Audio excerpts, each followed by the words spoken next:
Bhim army के सीतापुर की team से साथ ही में जो दूर दराज से आए अन्य क्षेत्रों से जो भीम आर्मी के कार्यकर्ता हैं, जो रहे हैं कार्यकर्ता सदस्य हैं, मैं चाहूंगा कि हमारे राष्ट्रीय अध्यक्ष को जब इस मंच पर बुलाएं तो आप सभी अपने स्थान पर उठ करके उनको जबरदस्त तालियों के साथ स्वागत करें, जिससे पता भी चले कि हम बहुजन के शेर हैं और बहुजन पहचाना ही जाता है अपने अधिकारों की लड़ाइयों के लिए।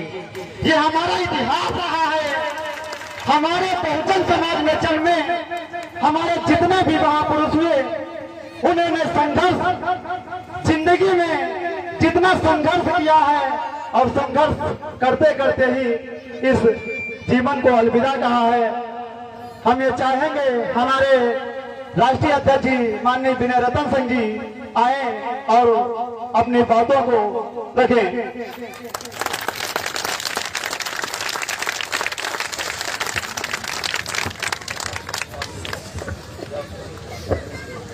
जय भीम।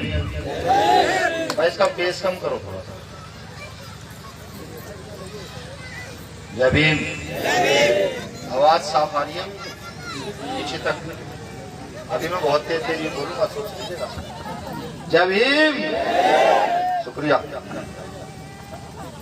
सर्वप्रथम तो आप सभी का साधुवाद करता हूं, धन्यवाद करता हूं कि आप लोगों ने यहाँ बुलाया था, मान सम्मान दिया, इसका आभारी हूँ। पहले भी जब सीतापुर में आया था तो बहुत मान सम्मान मिला था। अब उस टीम का भाई ये घंटी वंटी नहीं बजनी चाहिए दोस्त। देख लेगा तेरे पर सही वाला मामला, ठीक है? बिना माइक के बोलते माफी चाहूंगा। तो तू तड़ाक की भाषा पश्चिम उत्तर प्रदेश की है, ये शुमार होगी है बिल्कुल जुबान में, तो ये बदली मैं कोशिश करता हूँ, नहीं होती तो भाई बुरा मत मानिएगा। आभारी हूँ उस टीम का जिसने ये भव्य पंडाल लगाया, ये अच्छा मंच, इतने सारे बैनर पोस्टर, ये कितना अच्छा साउंड लगाया और इस भव्य कार्यक्रम में खूब खर्चा किया। आभारी हूँ आप सबका। वैसे सब आभार जो है डॉक्टर बाबा साहब अम्बेडकर का है, क्योंकि उन्हीं ने जो हमें अधिकार दिए हैं, उन्हीं के चलते ही ये सब चीजें हम कर पा रहे हैं। बाबा साहब अधिकार ना रहते तो शायद हम यहाँ जो बोल रहे हैं, अभी सिकंदर भाई छोटे भाई बोल कर गए, उससे पहले अजीत बोल रहा था, कुलदीप बोल रहा था, और भी बहुत सारे लोग बोले होंगे। बाबा साहब ना तो हमसे कोई नहीं। ये सबसे पहले तो मैं नमन करता हूँ सीतापुर की सरजमी को, या मैं ये कहूँ मैं अपने एक ऐसे महापुरुष की सरजमी को नमन करता हूँ जिन्होंने अपनी तलवार का और क्रांति का लोहा बनवाया, महापुरुष सीता पासी जी की सरजमी को चिरा नमन। और मुझे पूरी उम्मीद है, देखिए हमारे महापुरुषों की एक लंबी लिस्ट है, बहुत लंबी लिस्ट है, अलग अलग जातियां हो सकती हैं, अलग अलग पता हो सकता है, लेकिन बड़ी लिस्ट है, बहुत से महापुरुष। इतने सारे महापुरुष है, सबके नाम लेने शुरू कर दूं तो मुझे लगता है कि 1 घंटा तो नाम लेने में चला जाएगा। तो जो भी जहां महापुरुष जिसका प्रभाव रहा है मजबूती से, जिसने लड़ाई लड़ी है हम लोगों के लिए, उस महापुरुष को नमन करता है। तथागत भक्त से लेकर के सतगुरु रविदास जी महाराज, संत कबीर, गुरु नानक देव, घासीदास, फूले साहब, पैरियार साहब, साहू जी महाराज, भगत सिंह, अशफाकुल्लाह खान, चंद्रशेखर आजाद, वीर अब्दुल हमीद और ना जाने तमाम नाम है ऐसे उन महापुरुषों को जो भारत के अंदर भारत की सरजमी को बचाने के लिए, भारत के लोगों को बचाने के लिए, भारत की महिलाएं, अछूतों को के उद्धार के लिए जो लोग लड़े हैं, ऐसे तमाम महापुरुषों को नमन और नमस्कार। अब मेरा विशेष नमन है भारत की महिलाओं को अधिकार देने वाले, मुझ जैसे व्यक्तियों को, छूत को शिक्षा का अधिकार देने वाले, इस मंच पर खड़े होकर बोलने का अधिकार देने वाले, भारत के भाग्य विधाता, रिजर्व बैंक ऑफ इंडिया की स्थापना करने वाले, भारत के विद्युतीकरण से लेकर के सारी व्यवस्थाओं में अपना हस्तक्षेप करने वाले, भारत का संविधान देने वाले डॉक्टर बाबा साहब विशेष तरह, क्योंकि उनकी व्यवस्था के तहत ही आज मुझ जैसा एक छोटा सा बच्चा यहाँ आप लोगों के बीच में खड़ा है। ये मेरी बहनें वो यहाँ खड़ी हुई हैं, कुछ बहनें वहाँ माएँ बैठी हुई हैं, ये जो मुंह खोलकर यहाँ बैठी हुई हैं पूरे रौब के साथ, ये डॉक्टर बाबा साहब अम्बेडकर, इसलिए उनको विशेष। अब क्रांतिकारी सुनूट है उस महामानव को जिसने भारत की सरजमी पर पैदा होकर भारत के भारत की राजनीति को बदलने का काम किया और ये बताने का काम किया कि भारत की जो राजनीति है वो सिर्फ पूंजीपति लोग नहीं चला सकते या सामंतवादी व्यवस्था में लिप्त लोग ही उस राजनीति को नहीं बदल सकते। अब राजनीति कैपेसिटी के हिसाब से होगी, अब राजनीति व्यक्ति के टैलेंट के हिसाब से होगी, अब राजनीति पैसे से नहीं होगी। मान्यवर काशीराम साहब को, जिन्होंने भारत की राजनीति का परिदृश्य सीधे से उल्टा कर दिया, जहाँ पूंजीपतियों का वर्चस्व था वहाँ दलित आदिवासी पिछड़े मुसलमानों में भी जो गरीब तबका है उसको उठाकर इस देश का मुख्यमंत्री बनाया, इस देश का MP MLA और विधायक बनाया। ऐसे महामानव क्रांतिकारी को भी मेरा देखिए, आपके परिवार का व्यक्ति हूँ, आप ही का खून, वोट मांगने नहीं आया, बिल्कुल नहीं। भारत के भविष्य के विषय में सोचता हूँ, बाबा साहब अम्बेडकर को, फूले पेरियार साहब को पढ़ता हूँ, और वो समाज, जिस समाज की उन्नति आज तक भारत में नहीं हो पाई है, जिस समाज से मैं भी आता हूँ, उस समाज की उन्नति के लिए निरंतर प्रयासरत रहता हूँ। भारत की महिलाओं के विषय में सोचता हूँ कि किस तरीके से भारत की महिलाओं का उत्थान भारत में हो जाए। या सीधा सीधा मैं ये कहूं कि आजादी के 70, 71, 72 या 75, 74 जितने भी साल हुए हो, इतने साल के बावजूद भी भारत का जो एक तकबा आज भी गुलाम है, जो आज भी मानसिक तौर पर पूर्ण रूप से पीड़ित है, उसकी उन्नति कैसे हो, मैं इसलिए भी सोचता हूं। अब आपको सोचना और समझना पड़ेगा। जो बातें मैं कहने जा रहा हूं वो शायद कुछ लोगों को बुरी भी लग रहा है, लेकिन सच तो सच होता है, सच को बदला नहीं जा सकता। आज देश की व्यवस्था जिस प्रकार से सीधे सीधे कॉन्स्टिट्यूशन यानी कि भारतीय संविधान के खिलाफ है, आज देश की व्यवस्था जिस तरीके से संविधान में लिखित आरक्षण के खिलाफ है, आज भारत की व्यवस्था जिस तरीके से यहाँ की दलित आदिवासियों के लिए पूर्णतया खिलाफ है, मुसलमानों के लिए पूर्णतया खिलाफ है, बैकवर्डों के लिए पूर्णतया खिलाफ है। आप में से ऐसे कितने लोग हैं जिन्होंने हाथ उठाकर, जिन्होंने इस व्यवस्था के विषय में सोचा और लड़ने का फैसला? कितने लोग हैं? मैं तो हूं, मैं तो लड़ रहा हूं। मेरा हाथ उठाने सबसे हाथ उठाए, फोटो मेरा हाथ उठाने से पहले सबसे हाथ। चेहरे देखकर पता लगता है कम लोगों के यहाँ बैठे 20% लोग ऐसे हैं जिन्होंने लड़ने का फैसला किया। एक सवाल और है, सन 2018 में दिल्ली की गलियों में संसद के सामने भारतीय संविधान की प्रतीक को जलाया गया। सन 2018 में, सन 2018 में ऐसे कितने लोग हैं जिन्होंने उसका विरोध किया? नहीं यार, सब लोग तो नहीं। तारीख बताइए, बताइए आप में से कोई व्यक्ति तारीख खड़ा करा, तारीख खड़ा होकर होता है? झूठ बोलते हो यार, ऐसा नहीं किया था। विरोध किया होता तो जिन लोगों ने संविधान की प्रतियां जलाई थी उन पर राजद्रोह होता, देश निकाला दिया जा चुका होता। नहीं किया था। चलिए अच्छा बताइए, ऐसे कितने लोग हैं जिन्होंने अपनी गली खड़ोतियों के विषय में जानकारी लेकर के डीएम को या एसडीएम को एक लेटर लिख कर दिया होगा कि मेरी गली खड़ोतियों में ये गाँव में मेरे बिल्ले परेशानी। आप खुद सोचिएगा अपने दिल पर आता है, क्या हम जागृत लोग हैं? क्या हम भारत के भविष्य के विषय में सोचने वाले लोग हैं? खुद सोचिएगा, घर जाकर सोच लीजिए, कोई जल्दी नहीं है, आराम से सोचिएगा। देखिए, भीम आर्मी के लोगों ने तो लड़ना और मरना सीखा, महापुरुषों से सीखा। जैसे मैंने भी एक महापुरुष का नाम लिया, सीता पास, बिजली पास, ऐसे महापुरुषों से सीखा। उधम सिंह, भगत सिंह, इनसे सीखा लड़ना और मरना, कि लड़ेंगे और मरेंगे, बिना लड़े नहीं मरेंगे। लेकिन अब हमें सोचना पड़ेगा कि आज इस व्यवस्था को, देश की व्यवस्था को छिन्न भिन्न किया जा रहा है, जहां पर इस देश को प्राइवेटीकरण की ओर लेकर के जाया जा रहा है, जहां पर बाबा साहब अम्बेडकर के सपने को लगातार साकार किया जा रहा है, जहां पर दलित आदिवासी पिछड़े मुसलमान की बहुजन की बात होनी चाहिए थी, वहां किसी और की बात हो रही है। आज देश के अंदर पूंजीपति को और ज्यादा मजबूत किया जा रहा है, सामंती को और ज्यादा मजबूत किया जा रहा है।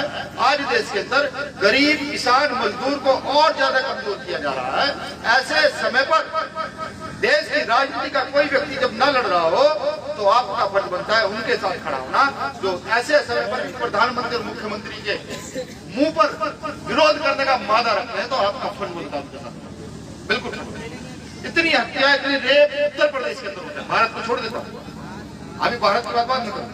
इतनी रेप और इतनी हत्या उत्तर प्रदेश के अंदर हो रहे हैं आजकल। मुझे बताइए एक नेता ऐसा है, एक भी नेता ऐसा बताइए जो जाकर दस्तक देता हूँ नहीं मैं पहुंच गया हूँ, मैं अब अपराधी को न्याय दिलाऊं, अपराधी को जेल भिजवाकर पीड़ित हो जाएगा। नहीं, अभी दिल्ली में घटना घटित हुई मनीषा वाल्मीकि रेप कांड के बाद।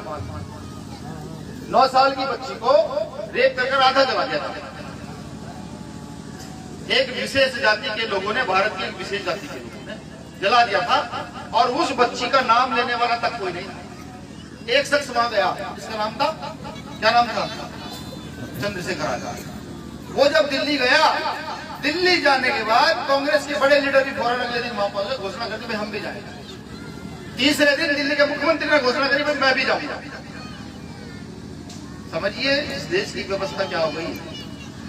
अगर आप गरीब हैं, आप मजदूर हैं, आप किसान हैं, आप पीड़ित हैं, आप दलित हैं, आदिवासी, आपके साथ अगर गलत हो जाता है तब तक आप शोर नहीं मचाएंगे। यहाँ की सरकारें और यहाँ का प्रशासन आपकी बात नहीं सुनेगी। ये व्यवस्था यहाँ की, हम इस व्यवस्था को बदलना चाहते हैं। गलत किसी के साथ भी हो, वो कोई भी हो, शोर मचे ना मचे, लेकिन गलत के खिलाफ कार्रवाई होनी चाहिए। ये नहीं होगा, बिल्कुल नहीं। परेशान थे, लगातार काम करते थे। सन 2015 में भीम आर्मी का गठन किया, धीरे धीरे युवाओं को खड़ा किया। कुछ युवाओं की वजह से छोटे भाई की अजीत की जबान बोलते बोलते लड़खड़ा रही थी। अभी जैसे हमारे मंडल प्रभारी की जबान लड़खड़ा रही थी। ये आपके आने वाले समय के नेता हैं, लिख लीजिए। अब से 10 साल बाद इस देश के अंदर राजनीति का सबसे बड़ा ध्रुवीकरण कहीं होगा, राजनीति के सबसे बड़े धुरंधर कहीं होंगे। वो चाहे किसी भी पार्टी में जाकर देखिएगा, उस पार्टी के अंदर भीम आर्मी का कार्यकर्ता राजनीति का सबसे बड़ा धुरंधर होगा।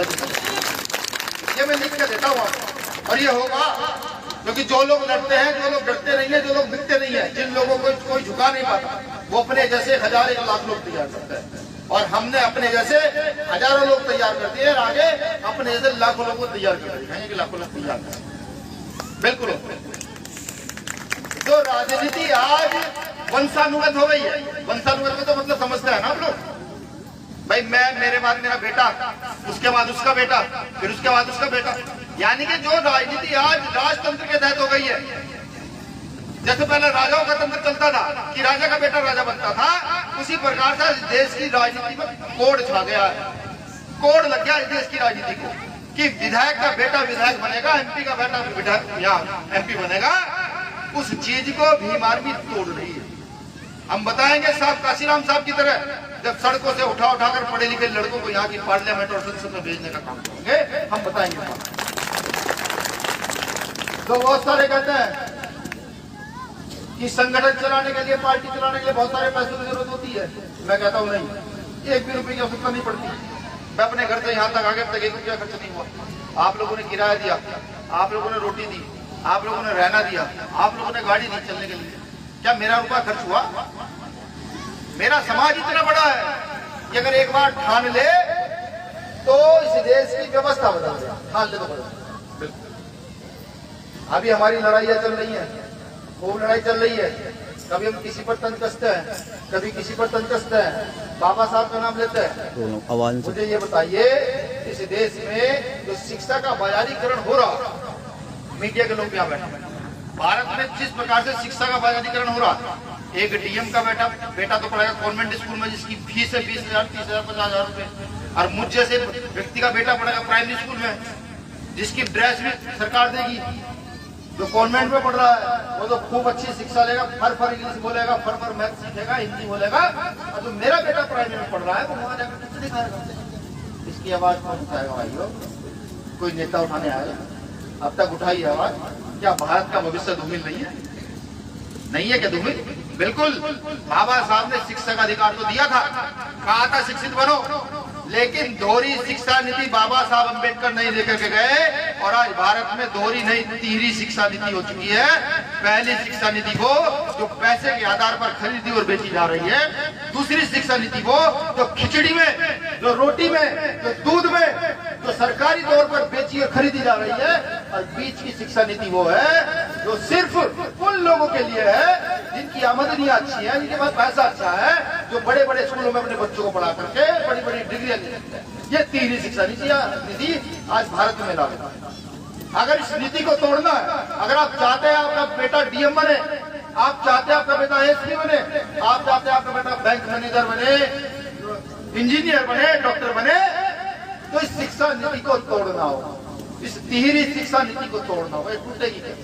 ये टूटेगी आपके अंगूठे के वोट। मैंने कहा था वोट मांगने नहीं है, लेकिन मैं बता रहा हूं आपको, टूटेगी आपके अंगूठे के वोट से। और इस नीति को वही व्यक्ति तोड़ सकता है जिसने इसका दर्द झेला हो। अगर आप ये सोचते हैं कि एसी में पैदा हुआ बेटा, एसी में पैदा हुआ नेता, एसी गाड़ी से निकला हुआ नेता इस नीति को तोड़ सकता है, नहीं, बिल्कुल नहीं तोड़ पाएगा, क्योंकि वो एसी से निकला हुआ है, उसको एसी ही चाहिए। वो ऐसे ही कभी कमरों में बैठेगा, डल्लब के गद्दों पर बैठेगा। इस नीति को तोड़ने के लिए नहीं, इस नीति को तोड़ने के लिए आपके बीच से निकल कर कोई जाएगा, आपके बीच से निकल कर जाएगा, तब इस देश की शिक्षा नीति, ये जो तिहरी शिक्षा नीति देश में, इसको तोड़ सकता। और ये वादा है, हम जैसे लोग अगर जिंदा रहे और एक बार इस देश में राज स्थापित करने का मौका मिला, तो इस देश में शिक्षा का एकीकरण करके छोड़ेंगे। प्रधानमंत्री हो, डीएम हो, एसडीएम हो, मजदूर हो, किसान हो, इन सबके बच्चे, बेटे और बेटियां एक ही स्कूल में पढ़ेंगे, बिल्कुल करेंगे। बाबा साहब ने कहा संघर्ष करो, दूसरा नारा यही है।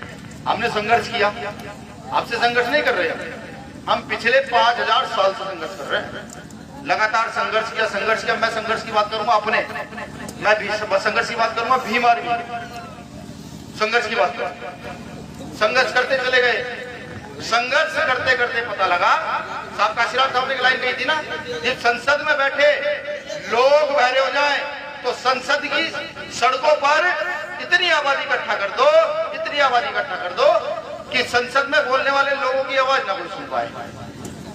किया ऐसा, आंदोलन किए, यूपी में किए, महाराष्ट्र में किए, पंजाब में किए, हरियाणा में किए, अभी भी केरल में एक आंदोलन चल रहा है। एक दलित प्रोफेसर को नियुक्ति नहीं दी गई है पिछले कई सालों से, उसमें हमारी टीम हड़ताल में बैठी, आंदोलन किए, जेल गए, मुकदमे हुए, 1 महीना, 2 महीना, 6 महीने, 2 साल, 2.5 साल, 3 साल जेलों में रहे बिना वजह।